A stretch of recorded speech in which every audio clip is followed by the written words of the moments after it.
Et bonjour tout le monde, aujourd'hui on se retrouve pour l'épisode numéro 8 et aujourd'hui on va voir la nature, la base de la philosophie. Allez, c'est parti. Donc tout d'abord, le repère philosophique, genre, espèce, individu.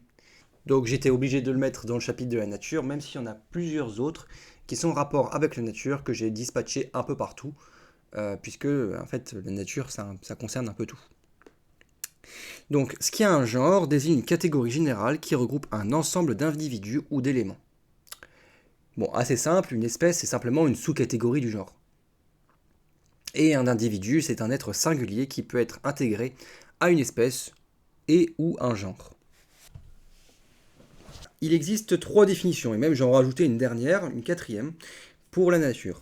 Il y a ce qui n'est pas modifié par l'homme en opposition avec la culture. Il y a aussi tout ce qui est faune et flore, l'environnement, en fait, c'est ce qu'on imagine la nature dans l'imaginaire collectif, en fait, ou encore le cosmos, ce qui veut dire en fait le monde en grec. Voilà, le cosmos c'est le monde en grec, avec les lois physiques qui le composent. On peut également parler de nature humaine, donc ce qui est inné pour nous, nos sentiments, nos instincts, etc. En parlant de faune et de flore, on peut également parler des catégories, parce que par exemple on a la nature des mots, donc en fait c'est ce qu'on met par catégorie, la faune et la flore, tout ça. Et une dernière définition que je rajoute, c'est celle de la normalité. On va dire que quelque chose qui n'est pas normal, pour nous, c'est contre nature. Mais en fait, ça n'a pas vraiment de rapport avec la nature de ce qu'on voit dans la nature. C'est plus qui n'est pas normal pour la société, ce qui n'est pas vu par la société. La question que vous pouvez avoir le jour du bac en philosophie peut être différente à travers tous ces points de vue. Ensuite, la culture. La culture, je l'ai dit, c'est le contraire de la première définition, c'est-à-dire ce qui n'est pas modifié par l'homme. Donc la culture est ce qui est modifié par l'homme. En fait, c'est tout ce qui n'est pas naturel.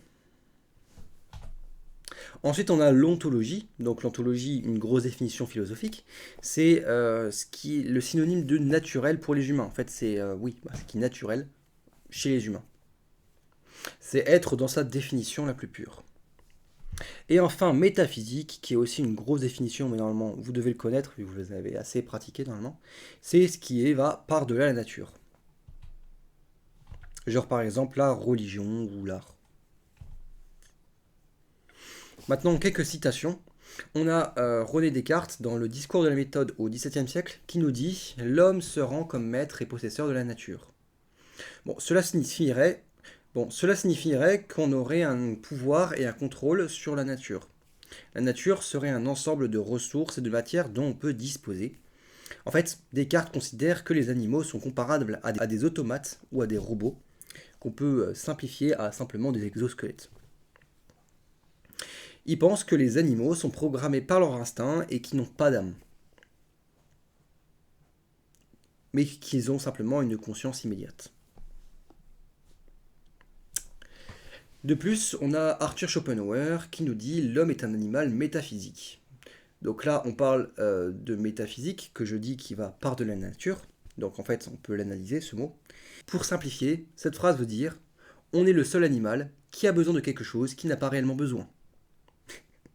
Et ce qu'on n'a pas réellement besoin, ça serait par exemple l'art ou la religion. De plus, dernière citation qu'on doit à Victor Hugo, « L'art est à l'homme ce que la nature est à Dieu ». Citation très poétique.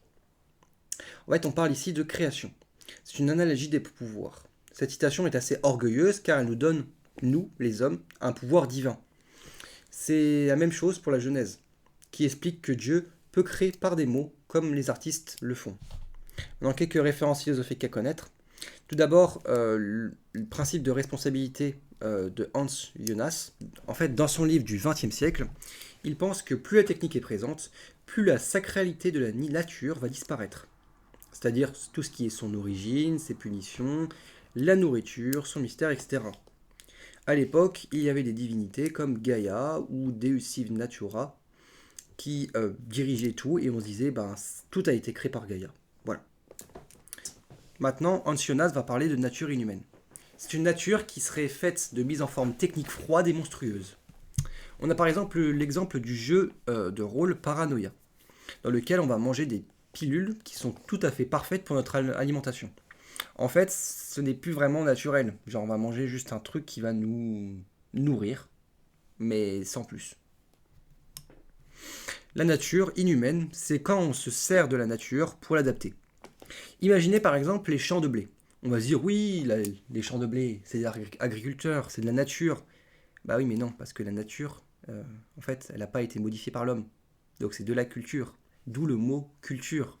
En fait, on cultive des choses. Donc culture, vous voyez.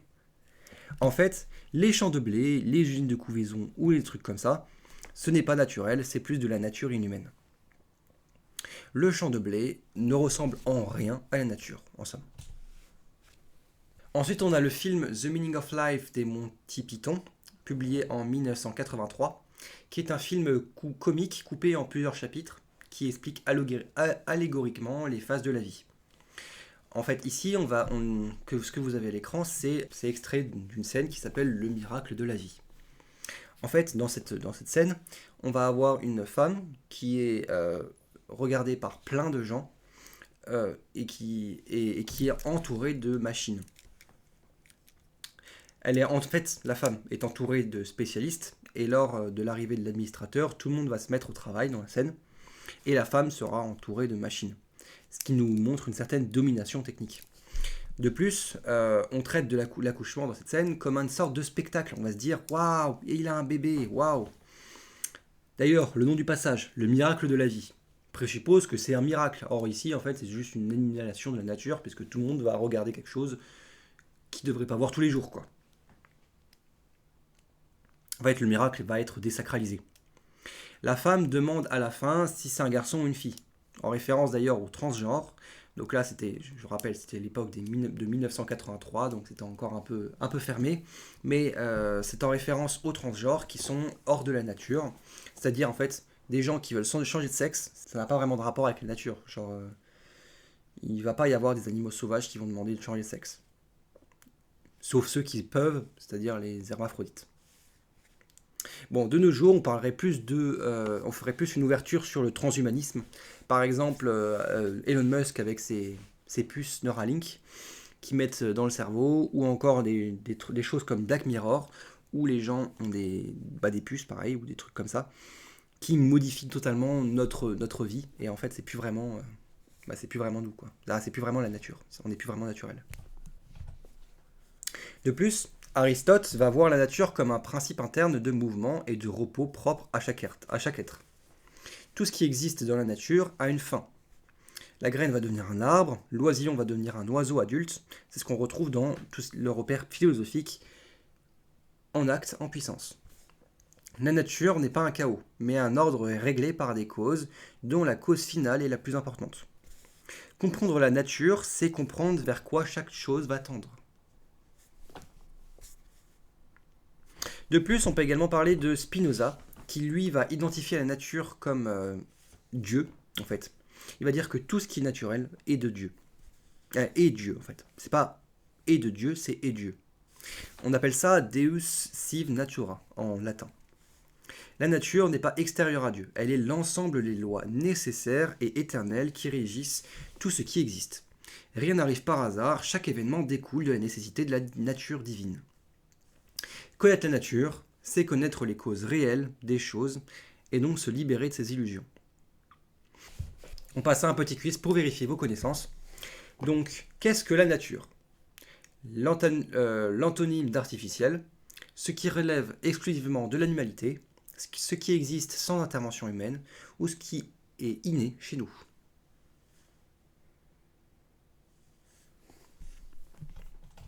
Il s'agissait de ce qui était inné chez nous et ce qui existe sans intervention humaine. Quel mot est synonyme de naturel pour les humains? Être dans sa définition la plus pure.